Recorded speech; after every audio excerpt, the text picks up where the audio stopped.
Welcome to this video, guys. Today we're doing deadlifts, and yeah, I think I'm doing some arms, and Silas is training as well. And we wanted to document everything, at least my top set. I'm hitting a heavy single on RPE 8. I don't know where we are headed with that. I think above 350 kilos is very, very doable. I'll get warming up and I'll talk to you soon.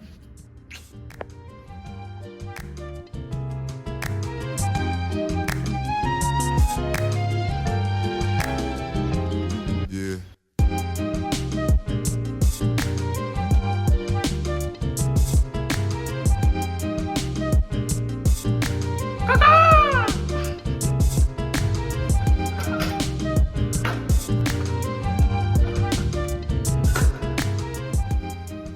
So deadlift has been doing and feeling okay lately. I don't know, a lot of things are going on right now, but at least training is good. Training is very, very good recently. If you guys saw the last video, you know I did some PRs on all 3 different lifts. I've also started doing more bodybuilding again after we had the prep for Worlds, where I cut a little bit down on all the bodybuilding movements. Now I can start to prioritize it again because now my focus is more on overall strength instead of just hyper focusing it on SBD.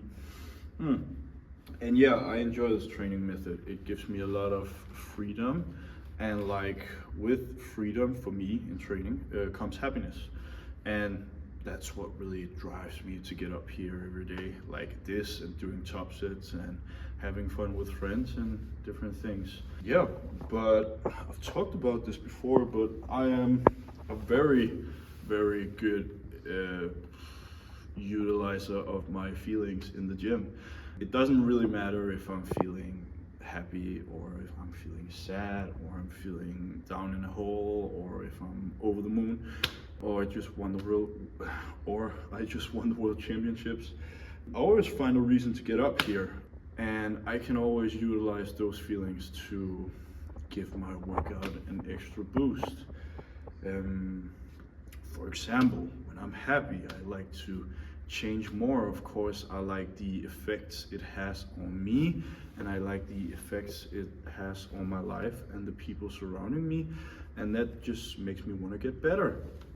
And same thing about being sad, not liking myself and being like, all right, we got to get better, right? You know, it's a fine line between those 2 of those, but the goal is still the same, getting and being the best version of yourself. I'll get you guys noted, when I'm for real starting prep for Euros. It's not right now I'm just training, right? Just enjoying. But yeah, we'll make a road to Euros again, and hopefully this time it can be with even better documentation of training and mindset and prep and every aspect of that. I think I fell a little bit short the last time, because it was also my first time competing in a world championship, even an international competition. So the nerves really got to my head, and I remember the last few weeks, I was just I want to train alone. I want to be alone. I just want to be with myself and my thoughts. I can feel that the more I push that mental barrier, the better it gets, filming and training. Because I really want to be good at this. I really want to be good at formulating and expressing myself. I really want to be good at learning from myself and give you something valuable that you can use in the future. It comes in small sprinkles, and I like that because I just want to make cozy content. Not really that hype, but sometimes that can be a bit of right?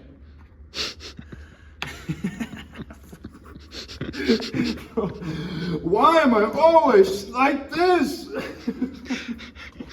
Have you guys seen those cool guys on TikTok that does this with a fucking hammer? Is it good for shoulders? Oh, maybe I should. I can't really tell. It doesn't feel that good, but yeah, anyways. back to the video. Oh yeah, by the way guys, I just went on a podcast called King of the Lifts. Yeah, that was really surreal for me.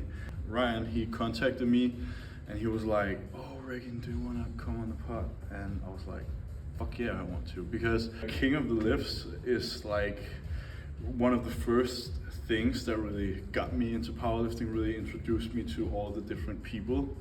And so it's so cool, like, to finally be recognized by a great guy like Ryan and be able to like express myself, and him wanting to learning more about me. And it was such a cool, casual and cozy talk. You should definitely go and check it out if you want to. Link down below in the description. And yeah, thank you Ryan, thank you so much for all the kind words and for taking me in and talking to me the way you did. So I've gotten a few questions about what I do for grip work, and I don't do any specific grip exercises, but when it comes to like gripping the bar, I always make sure to have a layer of liquid chalk on the bottom.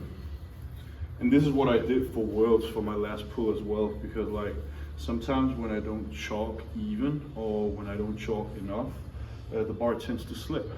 So what I do is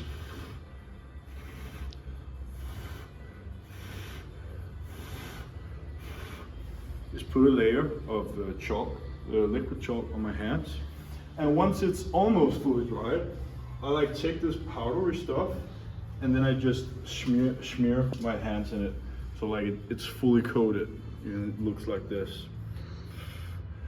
And sometimes you have to be a bit patient with it, because like this shades how dry it is. So just wait a minute before you start, just to be safe. And yeah, I hope that helps some of you guys, because I feel like chalk is one of the most underutilized things by just regular gym goers. It does so much for just grip, just grip, so you can hold on to things. When you eliminate a factor like that, it's so much more easy to just go and pull. Like even on, it doesn't matter if it's on deadlift or it's a back exercise, use chalk, dude, use chalk, it's much better. Or you could use a pair of straps. Straps on back exercises, I think that's a-okay, that's good. I always do that myself. But I would recommend, if you're a guy that wants to compete or like do kind of competitive powerlifting training, I would make sure that I use my grip frequently. So always when I deadlift, at least, I always do my singles and my warm-ups without straps. And when I do my back downs, if I don't have a cluster set, I just have a like regular set of back downs, I just do it with straps. It's so much more easy, and I don't have to think about the potential unevenness it creates in my back, and I don't have to think about like grip not gripping.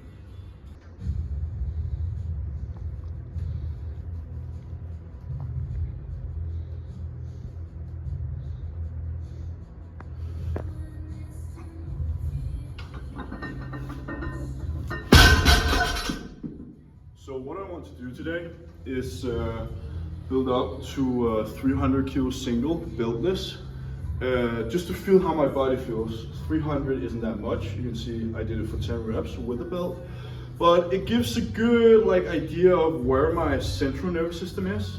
Because once I get the belt on, it's just like, all right, just tension, go down and pull it. It's kind of a double-edged sword, because sometimes I tend to rush it.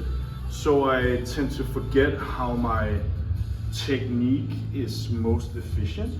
And that's when I'm a little bit patient with how I go down, and just think a little bit how I angle my legs and how I approach the bar. When I just start to yank it, it's no good.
So unfortunately, the session got interrupted by a lot of people, and I don't want to disturb their session by going and filming and talking.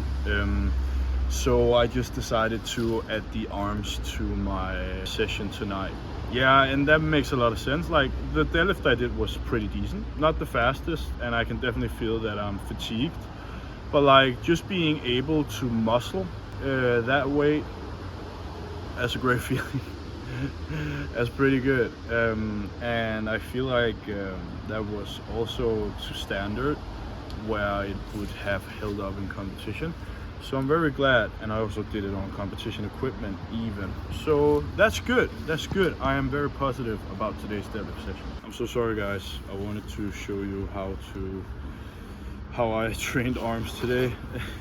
That was actually the main goal after the deadlift, but I'll do that in the next one, I promise. Today was just a big deadlift and some nice talk. Yeah, I feel like it.